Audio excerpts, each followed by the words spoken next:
বৈদেশিক কর্মসংস্থান সম্প্রসারণ ও প্রবাসী বাংলাদেশি জনশক্তির সুরক্ষা ও কল্যাণে আমাদের সরকার বিশেষ অগ্রাধিকার দিচ্ছে। প্রবাসী কর্মীদের সামগ্রিক কল্যাণ নিশ্চিত করতে সরকার একটি বিশেষ প্রবাসী কার্ড প্রবর্তন করছে। প্রবাসী কল্যাণ সেবা, বীমা, ব্যাংকিং সুবিধা, জরুরি সহায়তার সাথে কার্ডটি সংযুক্ত করা হবে। বিকল্প শ্রমবাজার হিসাবে আমরা Russia, Portugal, Romania, Brazil, Greece, Serbia, north Macedonia এই দেশগুলোর সঙ্গে ইতিমধ্যে দ্বিপাক্ষিক চুক্তি স্বাক্ষরের উদ্যোগ গ্রহণ করেছি। দীর্ঘদিন বন্ধ থাকার পর আমরা আবারও মালয়েশিয়া, ওমান, সংযুক্ত আরব আমিরাত ও কুয়েতের শ্রমবাজার খোলার প্রক্রিয়া শুরু করেছি। আমাদের সরকার ক্ষমতা গ্রহণের পরের মাসে অর্থাৎ মার্চ 2026 মাসে প্রবাসীদের পাঠানো মাসিক রেমিটেন্স $3.75 বিলিয়ন পৌঁছায়, যা দেশের ইতিহাসে একক মাসে সর্বোচ্চ। রেমিটেন্সের এই প্রবাহ আমাদের গণতান্ত্রিক সরকারের প্রতি প্রবাসী বাংলাদেশিদের আস্থা ও বিশ্বাসের প্রতিফলন। আমরা আশা করছি এই ধারা অব্যাহত থাকবে।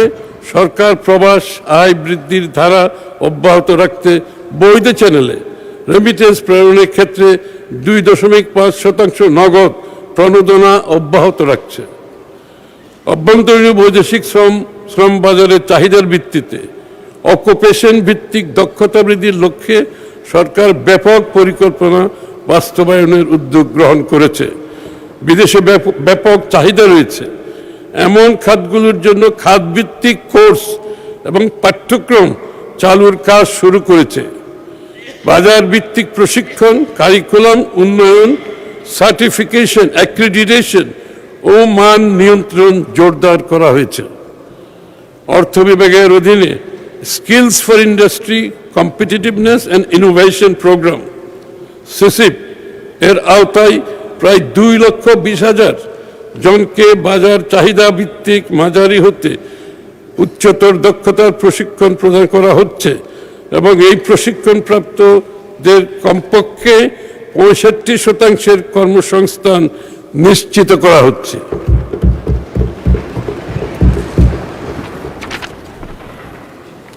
মাননীয় স্পিকার, ক্রিয়েটিভ অর্থনীতির বিকাশ। আমাদের সরকারের নির্বাচনী অঙ্গীকার পূরণে ক্রিয়েটিভ অর্থনীতির উপর বিশেষ গুরুত্ব আরোপ করছি। আমাদের লক্ষ্য দেশের ক্রিয়েটিভ শিল্পের, ক্রিয়েটিভ ইন্ডাস্ট্রি বিশাল অর্থনৈতিক সম্ভাবনাকে উন্মুক্ত করার মাধ্যমে অর্থনীতির মূল ধারায় নিয়ে আসা এবং বাংলাদেশের জিডিপিতে এই খাতের অবদান 1.5% উন্নীত করা। এই খাতের টেকসই উন্নয়নে সরকারি, বেসরকারি ও এনজিও খাতের সমন্বিত কার্যক্রম গ্রহণে কর্মপরিকল্পনা ইতিমধ্যে শুরু হয়েছে। এটা অনেকটা এগিয়ে গেছে ইতিমধ্যে। ক্রিয়েটিভ অর্থনীতি ভিত্তিক পণ্য চিহ্নিতকরণ ও ডিজাইন উন্নয়নে সরকার বিশেষ গুরুত্ব প্রদান করছে। দেশ জুড়ে আঞ্চলিক সৃজনশীল হাব গড়ে তুলতে 10 বছরের বিনিয়োগ ও সময়াবদ্ধ কর্মপরিকল্পনা প্রণয়ন করা হচ্ছে।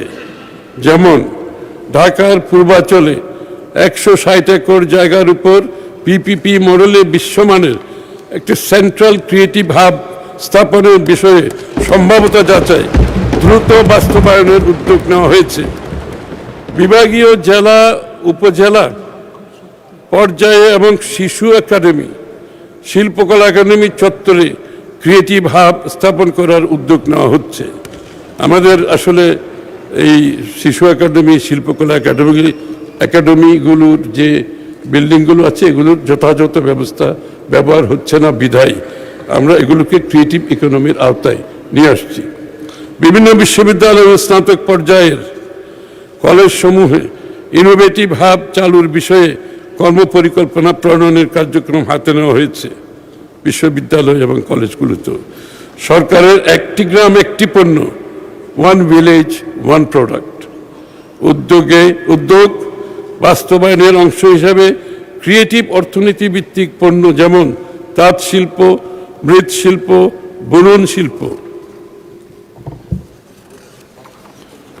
শীতল পাটি, শতরঞ্জি, কাঠের খেলনা, হাতে তৈরি গয়না, টেরাকোটা ইত্যাদি সহ আরো অনেক পণ্য চিহ্নিত করা হচ্ছে। ক্রিয়েটিভ পণ্যের উন্নয়ন ও নকশার মান উন্নয়নের জন্য দেশীয় ডিজাইনারদের সমন্বয়ে একটি ন্যাশনাল পুল অফ ডিজাইনার্স গঠন করা হচ্ছে। বিসিকের আওতাধীন নকশা কেন্দ্রকে আন্তর্জাতিক মানদণ্ড এর ভিত্তিতে আধুনিকায়ন ও আন্তর্জাতিক মানে উন্নীত করার লক্ষ্যে বিভিন্ন বিশ্ববিদ্যালয়, ফ্যাশন ইনস্টিটিউটগুলোর সাথে সমন্বয়ের মাধ্যমে একটি প্রকল্প গ্রহণ করা হয়েছে।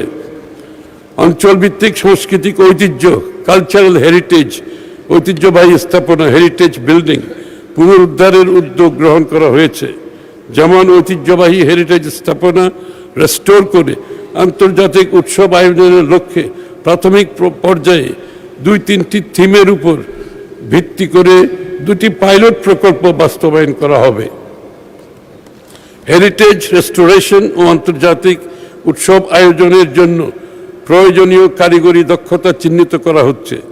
জাতীয় উৎসব, সাংস্কৃতিক উৎসব, আঞ্চলিক উৎসব ইত্যাদি বহুমুখী ঐতিহ্যমণ্ডিত কার্যক্রমকে অন্তর্ভুক্ত করে মাস ভিত্তিক, থিম ভিত্তিক জাতীয় আঞ্চলিক ক্যালেন্ডার প্রস্তুতের উদ্যোগ নেওয়া হয়েছে।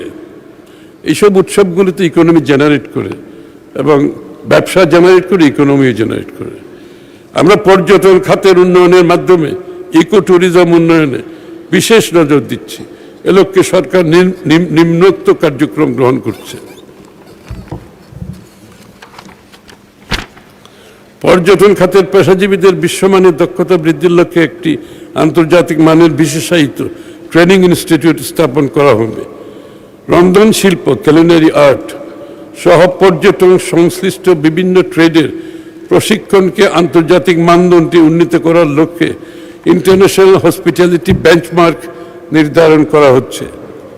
পর্যটন খাতের প্রশিক্ষণার্থীদের ক্ষেত্রে বিশ্বখ্যাত সংস্থা কর্তৃক আন্তর্জাতিক মানদণ্ডের ভিত্তিতে সার্টিফিকেশনের ব্যবস্থা গ্রহণ করা হচ্ছে। পর্যটন খাতের সামগ্রিক সম্ভাবনা, বৈচিত্র্য এবং আধুনিক ক্রিয়েটিভ থিমগুলোকে ক্রিয়েটিভ থিমস অন্তর্ভুক্ত করে একটি সময়োপযোগী সমন্বিত পর্যটন মহাপরিকল্পনা দ্রুত চূড়ান্ত করা হচ্ছে। আন্তর্জাতিক উৎসব ও বাজারে ক্রিয়েটিভ সম্ভাবনাকে তুলে ধরতে ক্রিয়েটেড ইন বাংলাদেশ নামে একটি জাতীয় ব্র্যান্ড চালুর উদ্যোগ গ্রহণ করা হচ্ছে। থিয়েটার ও সাংস্কৃতিক ঐতিহ্যকে ব্যাপকভাবে পৃষ্ঠপোষকতা করা হবে। চলচ্চিত্রের উন্নয়ন এবং OTT প্ল্যাটফর্মে অংশগ্রহণের জন্য আন্তর্জাতিক মানের কারিগরি মানসম্পন্ন স্টুডিও গড়ে তোলা হবে। আমি আগামী 2026-27 অর্থবছরে ক্রিয়েটিভ অর্থনীতি খাতের উন্নয়নে প্রাথমিকভাবে 300 কোটি টাকা বরাদ্দের প্রস্তাব করছি।